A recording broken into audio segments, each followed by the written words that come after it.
Danny Baker is here now. It's so lovely to see you. I think I'm thinning since those days. Tell me, to be honest, am I No, thinning? no. I'm thinning. You tell me, wouldn't you? No, I would tell. No, Yeah, no, I it's think fine. Thing a little. Danny Baker going off alarmingly Yeah. is the second of the autobiography. Yeah. Any book that starts off with the writer getting shot in the buttocks. Yeah. Instantly has your attention. Well, the extraordinary thing is because the first one did tremendously well, so when we, but a lot of people, my friends, came up and said, "Why didn't you put this story in? Why didn't you put that story in?" Because I tried to weigh out the you know, the celebrity names with things that I think are quite good stories.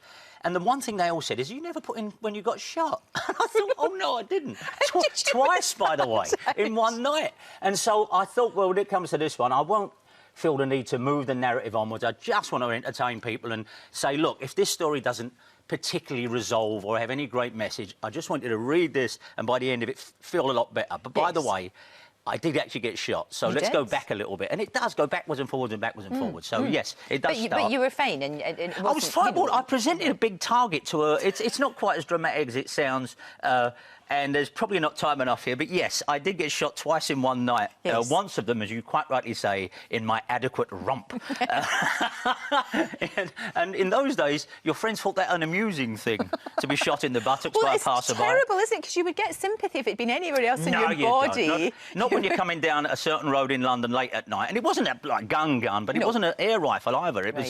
It was the kind of thing they bring down elephants with, I think. Anyway, but it was a pellet, and I got shot in the knee as the car passed. And I said, I've been shot. And the blood started, you know, it was stuck in there with this feather on the end of it.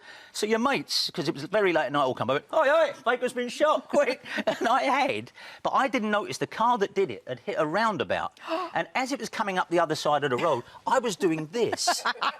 Now, you've got to admire that kind of marksmanship. It's a big target, but from a moving car. And so the book starts there and just says, so forgive me, because what else did I forget in the first one? Exactly. I barely laughed my way through this book. Thank you. It's absolutely hilarious, and you don't spare yourself. I mean, there's a brilliant story in here. Now, Janet Street Porter is quite formidable. Yeah. She can be. Well, yeah, I guess so. Yes. And the first time I ran up against Janet, I was working here and I was doing a thing, you know, the Vox Pops when you're out in the street, which I hated doing. Everyone hates doing them, but Telly likes them. And she used to hate them more than me. And I was over in the Strand over here, and I was doing this... and if you read the first book, you know, I literally bumbled into this. Yeah. I've been doing this 35 years now, but... so I've had a very... You know, it's not what I wanted to do, what I planned to do, so I always figured, well, I don't care if I don't do it. Right. So we had these big old mobile phones in about the size of the book. Yeah. And I said, right, we've got it. We spoke to about 10 people. They've told us, you know, what they call their partner on Valentine's Day. Forgive me if you're doing that very soon. But we are. Not a lot changes in telly. And she went, do another half hour. And I said, I ain't doing another half hour. We've got it. So she said, listen, Dumbo. And I went, what? And I threw this giant phone down and I started running. And it's about 10, 12 minutes away walking. I got here in about 4 minutes. I ran over Waterloo Bridge. I ran down upper ground. I ran into this building. There were people by the lifts. I thought, I can't wait. I went up the stairs. We were on the 10th floor. So I went up the 10th floor and I thought, Dumbo. And she was in a meeting time I got here. I went into the office and I threw open the door and I said, listen, you. And I fainted. I fainted right out. I had hyperventilated. And honestly, and I said, I actually got 3 more. I said, if you think that, bang, and out I went.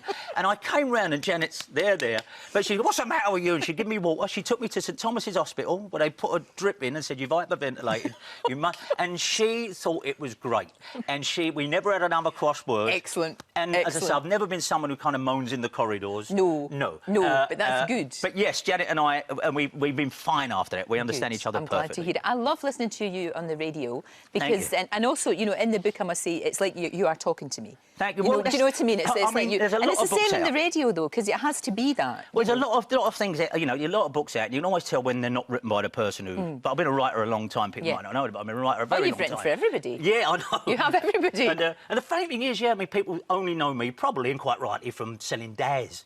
And that's all right. Yeah, of course. Yeah, hang on, the top of the CV, very good. So they probably only, but I've been writing, you know, at the same time I think I was writing for Angus Deaton, you know, so there was this waspish, you know, the penultimate or the ultimate in wit, and they'd see us together and think, what's he doing hanging around with that man who sells dads? But I've been a writer a long time, so when it came to doing these, I know I read a lot of showbiz, autobiography particularly, and sometimes they get on your nerves, sometimes they're not as, you know, they're as told to. And all I wanted to do is, and it sounds old-fashioned, cheer people up. I'm shallow. I really am, and I think that's a good thing. It's a good thing. You know, so many books are morbid or, you know, introspective, and I've never. No, you just want funny stories. Thanks. I'm a Pollyanna. All my life, I've been like this, and I'm like this whether I'm on telly or not. Imagine if people say to my wife, "Is he like this?" You are, though. And she goes, great. "Yeah, he is."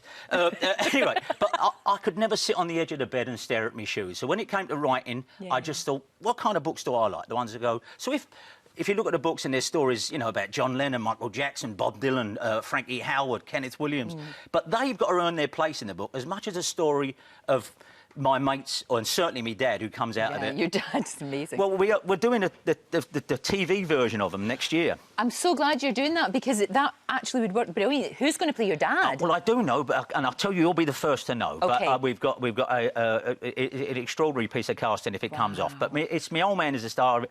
But who knew all them dopey times, even before I got into telly, and mainly the first series of this is like that you're walking through history, that one day you're going to actually say there's going to be actors playing you. Brilliant. But I hope the books justify that, because it has. It's good. If people read them now, they can say, well, the telly version wasn't as good, can't they, at least? Oh, I know, it's great. Danny, well, I don't need to say good luck with it, because it's in the best-selling list anyway, but I hope it does really well. So and I'm doing it with the TV version with Jeff Pope. We did Scylla and, you know, Philomena, Brilliant. and so we've known each other. We met in this building 32 years ago. Fantastic. And now we're doing it together. Thank you, my love. Thank you very much indeed.